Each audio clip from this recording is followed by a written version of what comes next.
Wow!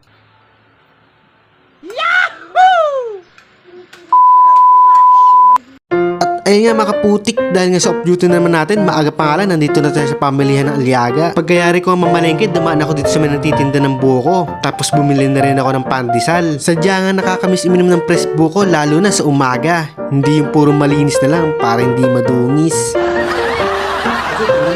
Pagdating ko sa bahay, saktong-sakto nga, eto, nakaluto na sila ng almusal. At para sa aming almusal nga, meron dyang piniritong daing, saka piniritong itlog. Tapos ayan, nilagang talong with buro. Simpleng almusal nga lang, pero talaga naman sadyang nakakabusog. Kaya alika, tara mga kaputik, sabay nyo na kami mag-almusal dito. Yun yung background namin dyan sa may terrace, meron pang sinampay. Hindi pa nga namin mailabas kasi nga wala pang araw. Maaga pa nga lang kasi naambon na ang sama ng panahon. After nga namin kumain, namihinga muna ako. Dahil nga sa wala akong magawa, kaya eto nga naisip ko na lang magluto ng pananghalian. Katatapos lang namin kumain, pero eto nga ako, naghahanda ng susunod naming uulamin. Pero minsan nga napapaisip talaga ako kung ano yung aming uulamin. Lalo na sa mga bata, ayaw kasi nila ng paulit-ulit na ulam. Kaya eto nga, dahil sa paminsan-minsan lang, lulutuan ko sila ng ginataang gulay. Dahil nga sa madalang ako magluto ng gulay, dapat lang nilang kainin to. Para sa ating panahog, meron tayo dyang beef tuwalya. Talaga naman na napakalasa. Bali, bumili tayo dyan ng kalahating kilo. Pinressure cooker natin yan para talagang saktong lambot.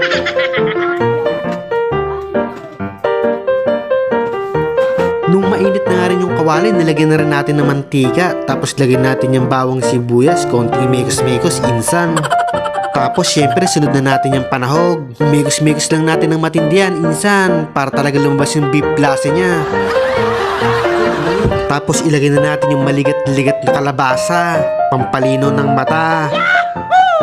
Tapos syempre ilagay na rin natin yung gata. Tapos niyan hayaan natin siyang kumulo, lulutuin natin siya sa mahinang apoy.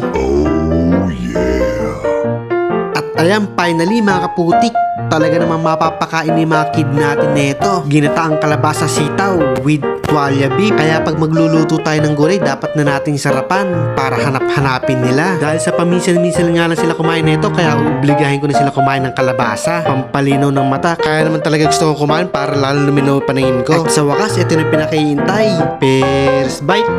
Thank you Lord. Kaya sa mga batang nanonood dyan, dapat lang kumain kayo ng gulay para lalo lumakas resistensya nyo.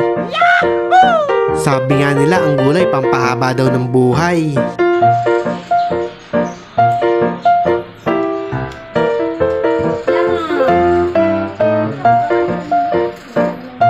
Kaya mga putik, hanggang dito na lang.